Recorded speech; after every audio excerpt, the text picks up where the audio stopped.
The cabin air filter, also known as the AC filter, in 2014-2020 Maserati Ghibli models is located behind the glove box on the passenger side. To access it, first park the vehicle and turn off the ignition. Open the glove box, remove its contents, and then carefully unclip or unscrew the glove box from its hinges. Behind the glove box, you'll find a plastic panel secured by clips or screws.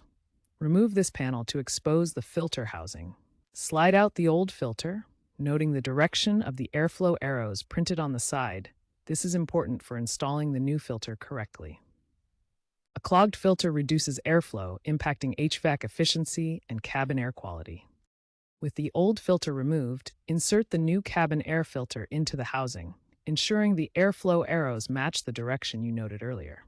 Once the new filter is in place, reattach the plastic panel behind the glove box, securing it with the clips or screws you removed. Next, reattach the glove box to its hinges, ensuring it's properly clipped or screwed in.